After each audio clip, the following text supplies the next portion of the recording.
عملی طور پر ہم نے اس کو اپنے آپ کو یہ نہیں انشور کیا کہ ہم سیاست سے جو ہمارا حلف ہے اس کے مطابق ہم عمل کریں. اور عدلیہ کو دیکھیں تو عدلیہ کا یہی حشر ہے. سیاستدانوں کی تو آپ ہر وقت بےزتی کرتے رہتے ہیں، لیکن ہمارے جو ادارے ہیں وہ اب اگر پاکستان کے مفاد کو سامنے رکھ کے سوچیں تو انہیں حمل سے، بردباری سے اور حکمت سے کام کرنا پڑے گا، کیونکہ جو دشمن چاہ رہا ہے اس کے ہاتھ میں ہم نہ کھیلے.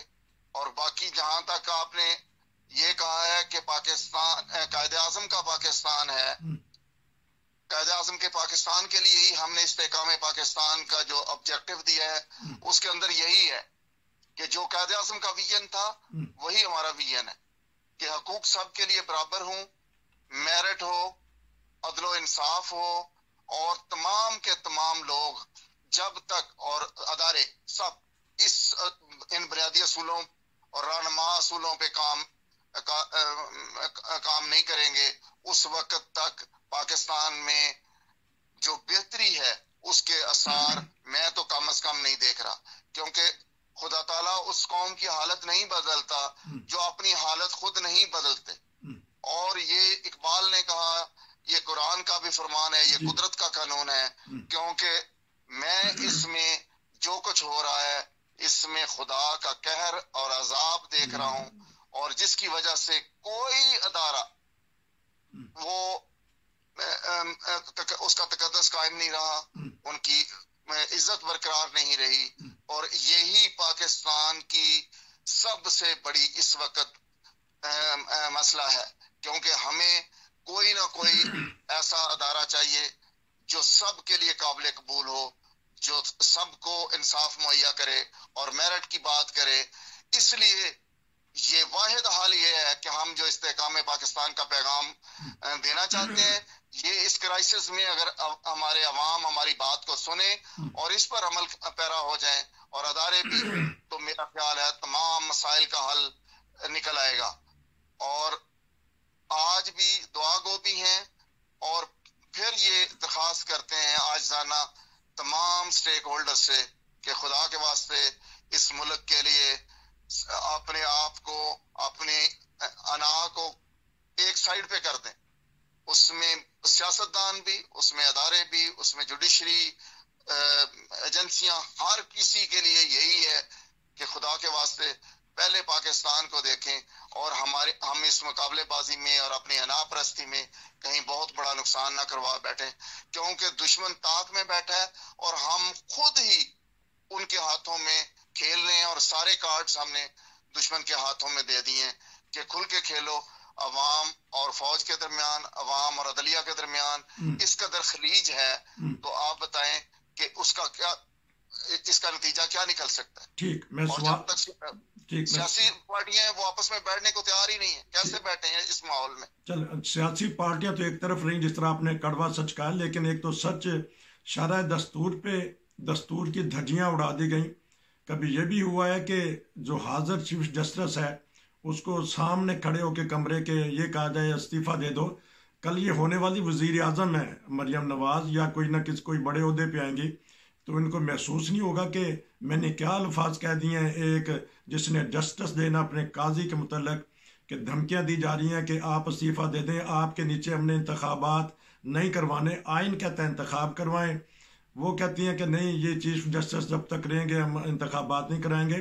یہ تو کھلم کھلا بغاوت ہے عدلیہ کے خلاف. بتائیے گا انہوں نے بننا ہے وزیر اعظم یا کوئی بھی بڑا عہدہ لیں گی یہ؟ جی، بات یہ ہے کہ کسی کی بھی میں انفرادی طور پر جو اس کی کنڈکٹ ہے اس کے اوپر بات اس لیے نہیں کرنا چاہتا کہ یہ ہمارے استحکام پاکستان کے منشور کے خلاف ہے. ہم کسی کو بھی ٹارگٹ کر کے، کیونکہ ہم کسی پولیٹیکل پارٹی سے اپنے آپ کو وابستہ نہیں کرنا چاہتے، کیونکہ میں اگر ایون اس لیے آپ سے پہلے بھی کہا تھا کہ میں سچ بھی بولنا چاہوں گا، تو سچ بولنے میں بھی کسی نہ کسی کی کنڈیمنیشن ہوگی، بلکہ سب کی ہوگی. تو تمام لوگ پھر آپ کو کسی نہ کسی طرف شامل کر دیتے ہیں کہ یہ فلاں کے سپورٹر ہیں، یہ وہ ہمارے خلاف بات کر رہے ہیں. چلے تو چیف میں جسٹس کے اوورآل متعلق بات کروں گا چلے چیف کہ جسٹس اس کے وقت متعلق تمام کے تمام لوگ اور جی خاص طور پر ان لوگوں نے جو بازاری زبان استعمال کی ہے، صرف ایک کا نام نہ لیں آپ، جی بائی اینڈ لارج. اور اس کے بعد ہم نے اپنے آپ کو ایکسپوز اس حد تک کر دیا جی کہ حکومت کیا کر رہی ہے. حکومت عدلیہ کے ساتھ خود کروا رہی ہے، اور پھر وہاں پہ جو عدلیہ ہے خود وہ اندر تقسیم ہے، وہ کیا کر رہے ہیں جی بڑے ادب سے احترام کے ساتھ.